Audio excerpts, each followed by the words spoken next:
School holidays, hey?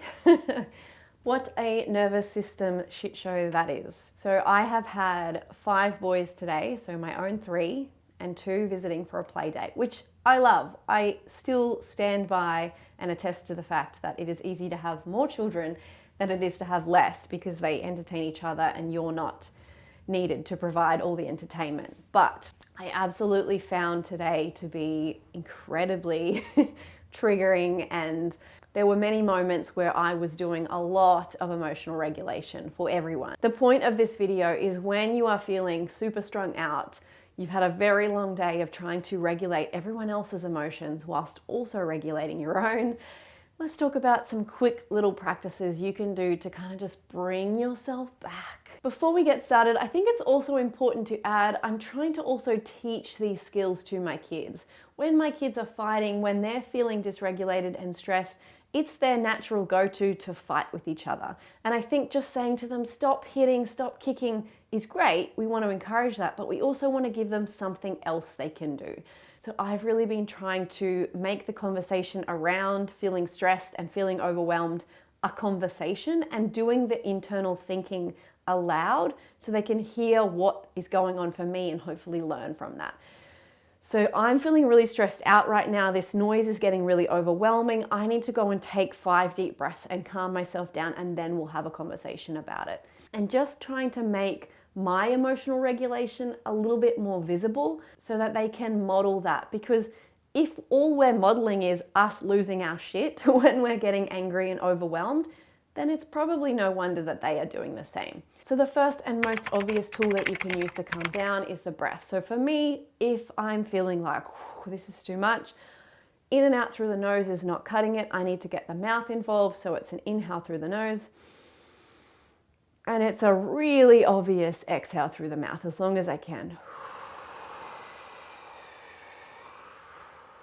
Really trying to focus on keeping these shoulders soft and heavy as I do. So sometimes I'll be doing that with my kids in my lap. If they're having a moment where it's like we're in one of those battles, we're fighting, and they just need to be kind of restrained. If you have boys, you'll understand this happens. Sometimes we're doing it together. I'm like, let's breathe together. And at first they're typically trying to get away from me because they're not interested. They don't want to be there. But eventually they kind of relax into it. I think the key is I'm doing it too, and I'm saying I'm feeling stressed and I need to breathe. Breathe with me, as opposed to you need to breathe.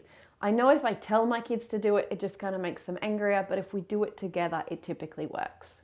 All right, so the next one involves a lot more movement, because sometimes when we're really angry, breathing is not going to cut it. This one's going to get the whole body involved. My kids love doing this because it's really active and it's really like, throw it to the ground. So all we're going to do is we're going to tense our body up, breathe it up, and we're literally going to pretend we're throwing all of that anger, all of that emotion at the ground. So you might need to do that 3 or 4 or 5 or maybe 10 times before you're starting to feel a little bit calmer. Sometimes I don't do it in front of my kids because I also need a moment, and so I'll go into the other room, I'll shut the door and I'll be like, I need a moment to calm down. I'll come back when I'm feeling calm. Sometimes that's enough to diffuse the situation and my kids are like, oh, what's mum doing? Or they're like, mum's actually serious now. And so I'll go away, I'll have a moment and I'll come back and then we'll deal with it.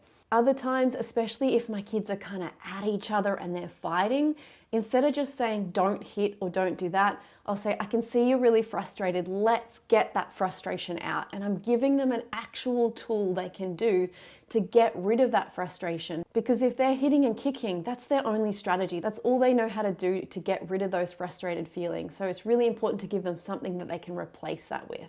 So the next one is heel drops, and this is similar to that throwing down, except it's a little bit more socially appropriate. So this is one that they could do at school, or they could do at the shops, or I can do out in public.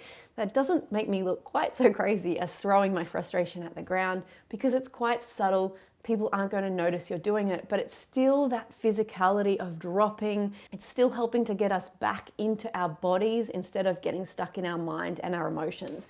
So all we're doing in this one is inhaling up and exhaling, dropping onto the heels.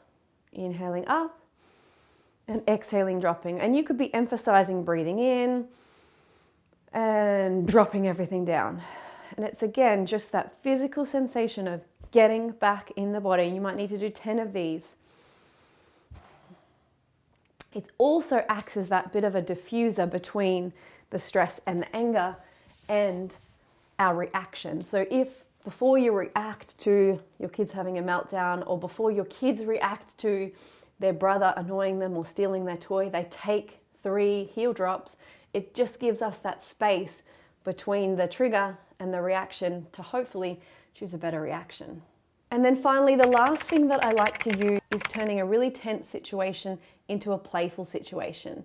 Unfortunately, I have to take credit for the fact that my kids are really great at arguing. I do remember being quite good at that skill myself when I was a kid, but it makes those disciplined conversations really tricky because you end up getting into this head-butting argument during them. Sometimes it's better to just shake all of that off and get into a distraction, get into play instead. It doesn't mean that you forget about the thing that they did wrong or that you won't address it later, but it means right now, while they're worked up, while they're stressed, while they're angry, is not the time to have the conversation, because that's just going to get you into more of that stress state.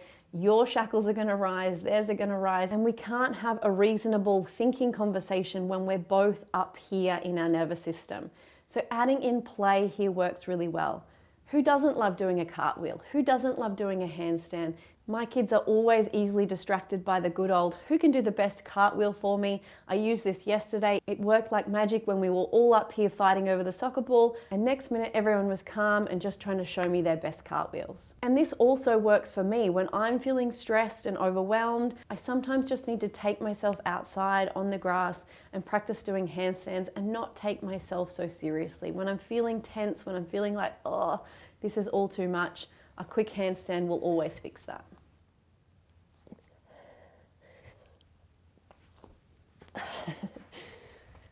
And I hope this shows you don't actually have to be good at handstand. It's all about the falling out anyway.